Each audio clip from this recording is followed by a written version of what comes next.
Всем привет! До российских кинотеатров добрался наконец-то 1917, один из самых амбициозных военных фильмов за последние десятилетия. Наверное, даже со времен «Спасти рядового Райана». В копилке фильма уже 10 номинаций на «Оскар». Это фильм оскароносного же режиссера Сэма Мендеса, причем в основе его сюжета лежит история, которую ему рассказывал дед о Первой мировой. А снимал все это оскароносный же оператор Роджер Дикинс. Одна из последних его ярких работ — это сиквел «Бегущего по лезвию», где именно все отмечали операторскую работу. И будут отмечать здесь, потому что она во многом затмевает, в общем-то, все, что делал режиссер. Хотя так, конечно же, говорить неправильно, потому что, за весь проект отвечает режиссер и за то, что в кадре происходит в том числе. Но не отдавать респекты оператору после просмотра этого фильма вы не сможете, потому что это действительно с академической, с художественной, да с какой любой точки зрения не возьми, это фильм достижения, потому что он снят одной камерой, очень мало монтажных склеек. Весь фильм мы практически путешествуем с главными героями через поля сражений Первой мировой войны. Каждый шаг, каждый вздох наших героев является неотъемлемой частью истории, которую мы сняли единым кадром, чтобы зритель мог лучше это прочувствовать. И, собственно, этот фильм вызвал у меня смешанные чувства, потому что с академической такой точки зрения это, конечно, невероятное достижение. И практически весь просмотр ты даже не на истории сосредоточен, которая максимально проста, а ты вглядываешься вокруг в огромное количество деталей и пытаешься понять, как же они заморочились, чтобы это снять. То есть у тебя одновременно с просмотром фильма такой какой-то воображаемый мейкинов на фоне происходит, потому что ты невольно себе представляешь, как Камбербэтч, которому заплатили огромные миллионы долларов за то, чтобы он принял участие в маленькой сцене, что он стоит в своей полковничьей палатке, ждет полчаса, что к нему дойдут герои с камерой, он развернется, безупречно отыграет свою хмурую гримасу, запнется, и все это нужно будет повторить, если кто-то запнется вообще из актеров. Я надеялся, что нам повезет сегодня.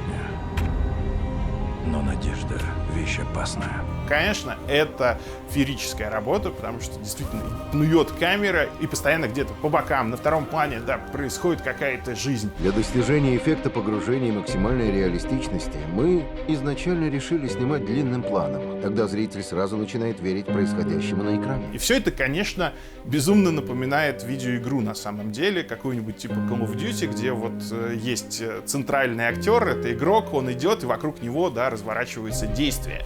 И, собственно, от этих ассоциаций, если вы когда-нибудь играли в видеоигры, не отделаться просто никак. И из этих же игр идет и логика повествования, и операторская работа. То есть, если на горизонте подбили самолет, обязательно он упадет прямо крупным планом в амбар, где находятся герои. То есть, никуда иначе.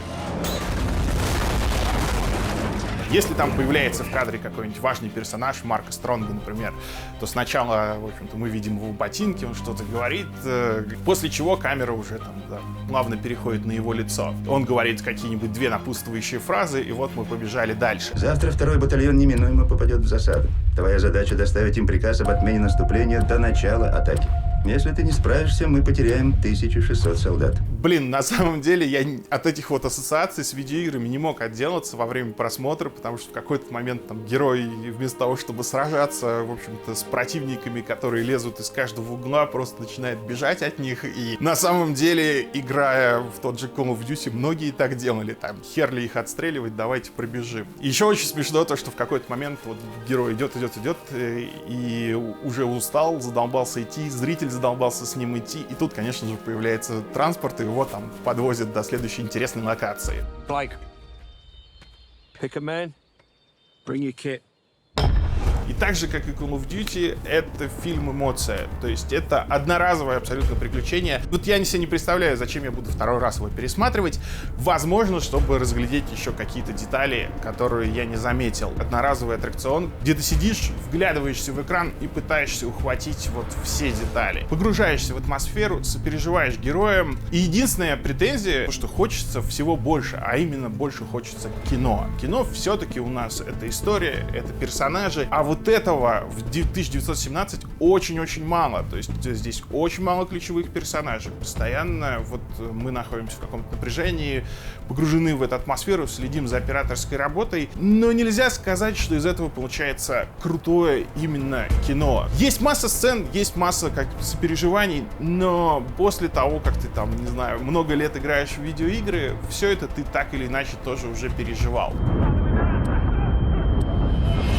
И вот всем, кто играет, этот фильм вряд ли что-то новое даст, кроме того, что «О, круто, как это в кино сняли». Потому что такие моменты, как там герой перебирается через мост, и тут по нему начинают стрелять со второго этажа здания, он там прячется, пригибается, пытается выждать, в общем-то, интервалы, чтобы самому отстреляться и пробежать в дом. Такие моменты, они такие мальчиковые. А мы, по большей части, так или иначе в Call of Duty все играли. И есть подозрение, что те, кто не играл, ему не нужны такие эмоции, они ему не нравятся, что вот эти люди на таких моментах в фильме и будут скучать. А он практически весь из них и состоит. Я вот взял 2 подруг на сеанс, и они реально не глупые дамы, но им стало очень скучно, они ушли, в общем-то, в телефоны в какой-то момент.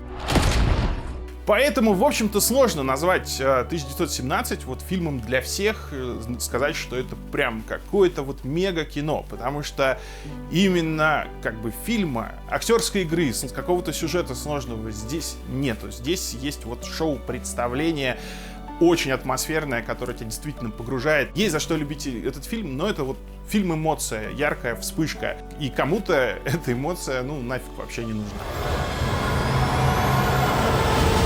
Это действительно очень интересный фильм с академической точки зрения. Его интересно разбирать, его интересно смотреть, выхватывать детали, думать, как это сделано. При этом одна, естественно, идея про то, что война — это плохо и бессмысленно. И рассказывается она такими прям, просто широкими мазками. Сказать, что прям крутое военное кино получилось, высокоэмоциональное, ну, не получается. У меня этот фильм еще вызвал ассоциации с «Гравитацией», потому что там тоже, да, вот этот прием съемки одной камерой. Но не только прием, а также и режиссура, и работа, в общем-то, со зрителем такая же. Там никакого особенного сюжета нету, да, только вот постоянные события, которые давят на эмоции.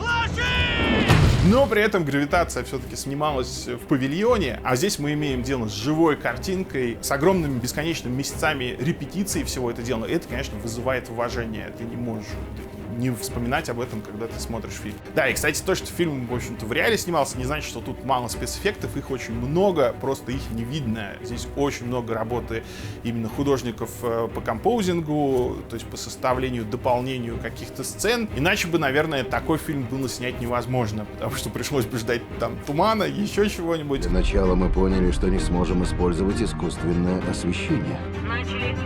Потому что когда оператор бежит через окопы и снимает в панораме 360 градусов, источник света попросту негде разместить.